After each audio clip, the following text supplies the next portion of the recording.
नमस्ते शारदे देवी काश्मीरपुरवासिनीं त्वमहं प्रार्थये नित्यं विद्यादानं च देहि मे कम्बुकण्ठीसुताम्रोष्ठी सर्वाभरणभूषिता नमः सरस्वती देवी जिह्वाग्रेसनविष्यताम्।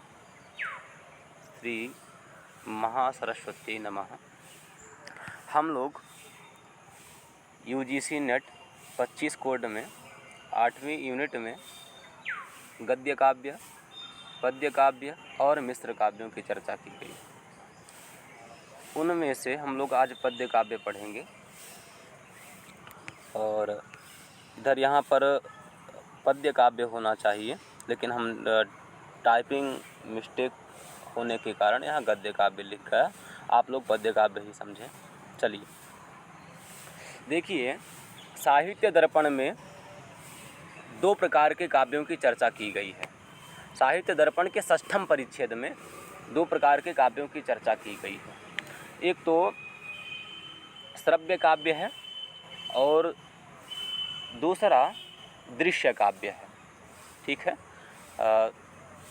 आचार्य विश्वनाथ जी ने साहित्य दर्पण के 6ठ परिच्छेद में सबसे पहली कारिका लिखी है, दृश्य श्रव्यत्व भेदेन पुनः काव्यम द्विधामतम। अर्थात दृश्य के भेद से और श्रव्य के भेद से पुनः काव्य जो है वो दो प्रकार का होता है। एक दृश्य काव्य और एक श्रव्य काव्य होता है। तो दृश्य काव्य जो होता है वह अभिनय करने योग्य होता है। दृश्य काव्य का अभिनय किया जा सकता है। ठीक है। दृश्य का अर्थ होता है देखने योग्य। तो देखने योग्य जो काव्य होता है अथवा अभिनय करने योग्य जो काव्य होता है उसे हम दृश्य काव्य कहते हैं। तथा दूसरा काव्य है श्रव्य काव्य। श्रव्य काव्य में अभिनय नहीं किया जा सकता। ठीक है। श्रव्य काव्य का अभिनय नहीं किया जा सकता है। यह सिर्फ श्रोतव्य मात्र होता है, इसका श्रवण किया जा सकता है। इसीलिए अब इसका लक्षण लिखते हुए आचार्य विश्वनाथ जी लिखते हैं, श्रव्यम श्रोतव्यमात्रम तत् पद्य गद्यमयम द्विधा। ठीक है। जो श्रव्य काव्य होता है वह श्रोतव्य मात्र होता है, सिर्फ उसका श्रवण किया जा सकता है। ठीक है। और वह जो श्रव्य काव्य है वह पद्य गद्यमयम द्विधा, वह पद्यमय होता है और गद्यमय होता है। तो पद्यमय और गद्यमय दो भेदों से श्रव्य काव्य दो प्रकार का हो जाता है। ठीक है। अब आगे ये पद्यमय काव्य का स्वरूप बता रहे हैं। तत्र पद्यमयानि आह, अर्थात आचार्य विश्वनाथ जी अब पद्यमय काव्य को कहने जा रहे हैं। क्या है पद्यमय काव्य? तो छंदोबद्धम पद्यम तेन मुक्तेन मुक्तकम। ठीक है। पद्य का लक्षण इतना ही है कि छंदोबद्धम पदम पद्यम कथ्यते। अर्थात जो छंदोबद्ध पद्य होता है उसे छंदोबद्ध पद को पद्य कहा जाता है। ठीक है। आप कोई भी श्लोक ले लीजिए, वह छंदोबद्ध होता है और उसको पद्य कहा जा सकता है। जैसे क्व सूर्य प्रभो वंशः क्व चाल्प विषया मतिः तितीर्षु दुस्तरम मोहात् उडुपेनास्मि सागरम। यह जो पद्य है यह छंदोबद्ध है, यह अनुष्टुप छंद से बद्ध है, इसलिए यह पद्य कहलाएगा। ठीक है। इसी प्रकार यदि आप संस्कृत जगत से हैं तो आप इसके अन्य उदाहरणों को जानते होंगे। चलिए, तो जो पद्य होता है वह छंदोबद्ध होता है। ठीक है। छंदेन बद्धमिति छंदोबद्धम, और छंदोबद्धम पदम, छंदोबद्ध जो पद होता है वह पद्य कहलाता है। और तेन मुक्तेन मुक्तकम। ठीक है। मुक्तेन मुक्तकम, वह जो पद्य होता है वह मुक्त होने के कारण उसे मुक्तक कहा जाता है। ठीक है। पद्य जब मुक्त होता है तो उसे मुक्तक कहा जाता है। मुक्त का अभिप्राय क्या है? तो इसका मतलब ये है कि अगर कोई वार्ता है, वह वार्ता एक ही पद्य के द्वारा समाप्त हो जा रही है तो उसे मुक्तक कहा जाएगा। ठीक है, अभी आगे उदाहरण दिया जाएगा। तो यदि किसी एक पद्य के माध्यम से ही वार्ता की समाप्ति हो जा रही है तो उसे मुक्तक कहा जाता है। ठीक है। छंदोबद्ध पदम पद्यम तेन मुक्तेन मुक्तकम। तो एक पद्य के द्वारा जब वार्ता पूरी हो रही हो तो उसे मुक्तक कहा जाता है। इसी प्रकार दो पद्यों के द्वारा जब किसी वार्ता को पूरा किया जाए तो उसे युग्मक कहा जाता है। ठीक है, वह युग्मक कहलाता है। और त्रिभिः, तीन पद्यों के द्वारा जब किसी वार्ता को समाप्त किया जाए तो उसे संदानितक कहा जाता है। ठीक है, एक पद्य के द्वारा समाप्त हो, जहाँ पर वार्ता समाप्त हो रही हो उसे मुक्तक कहा जाता है। दो पद्यों के द्वारा जहाँ पर वार्ता की समाप्ति हो रही हो उसे युग्मक कहा जाता है। और तीन वाक्यों के द्वारा जहाँ पर, तीन पद्यों के द्वारा जहाँ पर वाक्य की परिसमाप्ति हो रही हो या फिर वार्ता की परिसमाप्ति हो रही हो उसे संदानितक कहा जाता है। तथा चार पद्यों के द्वारा जहाँ पर वार्ता की समाप्ति हो रही हो उसे कलापक कहा जाता है। ठीक है। तथा पांच पद्यों के द्वारा अथवा उससे अधिक पद्यों के द्वारा जहाँ पर वार्ता की परिसमाप्ति हो रही हो उसे कुलक कहा जाता है। ठीक है। हमने यहाँ पर सबसे पहले श्रव्य काव्य को देखा। श्रव्य काव्य का लक्षण बताया कि श्रव्यम श्रोतव्य मात्रम। श्रव्य जो होता है वो श्रोतव्य मात्र होता है, वह पद्यमय और गद्यमय के भेद से दो प्रकार का होता है। पुनः पद्य काव्य का लक्षण हम लोगों ने पढ़ा, छंदोबद्धम पदम, या दो प्रकार छंदोबद्ध जो होता है उसे पद्य कहा जाता है और वह मुक्त होने के कारण उसे मुक्तक कहा जाता है। इसका अभिप्राय यह है कि जहाँ पर एक पद्य के द्वारा ही वार्ता की परिसमाप्ति हो रही हो उसे मुक्तक कहा जाता है। दो के द्वारा जो हो रही है उसे युग्मक कहा जाता है। तीन पद्यों के द्वारा संदानितक कहा जाता है। ठीक है। और चार पद्यों के द्वारा जब वार्ता की समाप्ति हो रही है तो उसे कलापक कहा जाता है। पाँच के द्वारा जब वार्ता की परिसमाप्ति हो रही है तो उसे कुलक कहा जाता है। ठीक है। तो आपके परीक्षा में पूछ लिया जाएगा कि मुक्तकम, मुक्तक किसे कहा जाता है। ठीक है। तो एक पद्येन परिसमाप्तम, द्विपद्येन परिसमाप्तम अथवा द्वाभ्याम और त्रिभिः पद्यैः परिसमाप्तम वाक्यम किम कथ्यते संदानितकम। इस प्रकार से आपके यहाँ प्रश्न बन सकता है। ठीक है। तो क्रम से याद रखिएगा, मुक्तक, युग्मक, संदानितक, कलापक और कुलक, इसी क्रम से याद रखिएगा।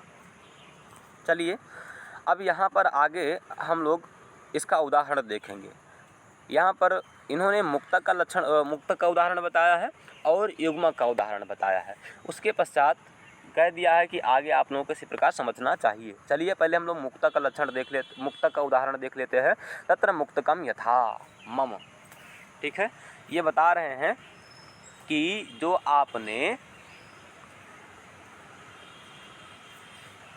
आपने मुक्तक, युग्मक, संदानितक, कलापक और कुलक, ये इन पांच चीज़ों को जाना है। इनमें जो मुक्तक होता है उस मुक्तक का उदाहरण दे रहा हूँ, जैसा कि मेरे द्वारा ही रचित एक श्लोक है।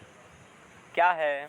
इन्होंने लिखा है, सांद्रानंदमनंतमव्ययमजम यद्योगिनोऽपि क्षणं साक्षात् कर्तुमुपासते प्रतिमुहुर् ध्यानैकतानाः परं धन्यास्ता मधुरापुरी युवतयस् तद्ब्रह्मयाः कौतुकात् आलिंगन्ति समालपन्ति सतधा कर्षन्ति चुम्बन्ति चा।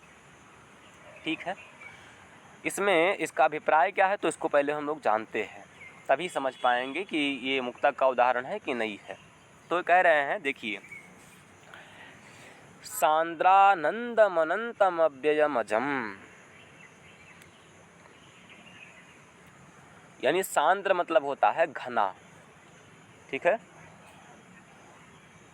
सांद्र मतलब होता है घना और सांद्रानंद, ठीक है, जो सांद्र आनंद से युक्त हैं, ठीक है, घने आनंद से युक्त हैं, अर्थात परमानंद से युक्त, जो परमानंद है, तथा अनंतम, जो अनंत है।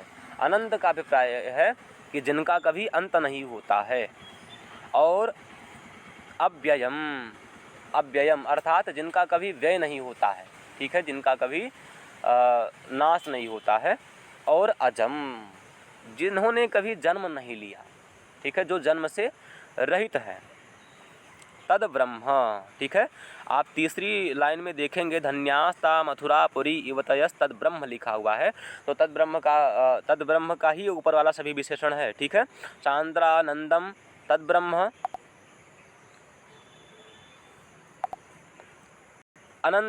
अनंतम तद ब्रह्म, अव्ययम ब्रह्म, अजम ब्रह्म, ठीक है। तो सांद्रानंदम, अनंतम, अव्ययम, अजम इत्यादि जितने भी हैं वो सभी ब्रह्म के विशेषण हैं। ब्रह्म कैसा है? तो सांद्रानंद है, ठीक है, घने आनंद से युक्त हैं, और अनंतम, अनंत है, अव्यय है यानी नाश से रहित है, और अजम, जन्म से भी रहित हैं। ऐसे जो ब्रह्म हैं उनको योगिनः अपि क्षणम साक्षात्कर्तुम उपासते, योगी जन भी, ठीक है, योगी जन भी क्षणम साक्षात्कर्तुम उपासते, क्षण भर एक बस थोड़ा सा दर्शन करने के लिए उनकी उपासना करते रहते हैं, ठीक है। योगिनः अपि क्षणम साक्षात्कर्तुम उपासते, योगी जन भी क्षण भर उनका दर्शन प्राप्त करने के लिए, उस परम तत्व का साक्षात क्षण भर दर्शन प्राप्त करने के लिए वे क्या करते रहते हैं? उपासना करते रहते हैं। और कैसे उपासना करते रहते हैं? तो योगिनः का एक विशेषण आया है, प्रतिमुहुर् ध्यानैकतानाः, ठीक है, प्रतिमुहुर् ध्यानैकतानाः, ठीक है, जिसका अभिप्राय है कि निरंतर ही एकाग्रचित्त होते हुए जो योगी जन क्षण भर उनका साक्षात्कार प्राप्त करने के लिए क्या करते रहते हैं? निरंतर उपासना करते रहते हैं, ठीक है। तो धन्यास्ता मथुरापुरी इवतयः, और ताः मथुरापुरी इवतयः धन्याः, अर्थात वे मथुरापुरी में निवास करने वाली जो युवतियाँ हैं वे धन्य हैं। क्यों धन्य हैं? क्योंकि कौतुकाधात आलिंगंती समालपंती श्रद्धा आकर्षंती चुंबंती चा, यानी वे उनका आसानी से आलिंगन करती हैं, उनको स्पर्श करती हैं, ठीक है, उनसे वार्ता करती हैं, ठीक है, उनको आकर्षित करती हैं और उनका चुंबन भी करती है, ठीक है, यानी आसानी से उनको प्राप्त हो जा रहे हैं। इस पूरे श्लोक का अभिप्राय ये है कि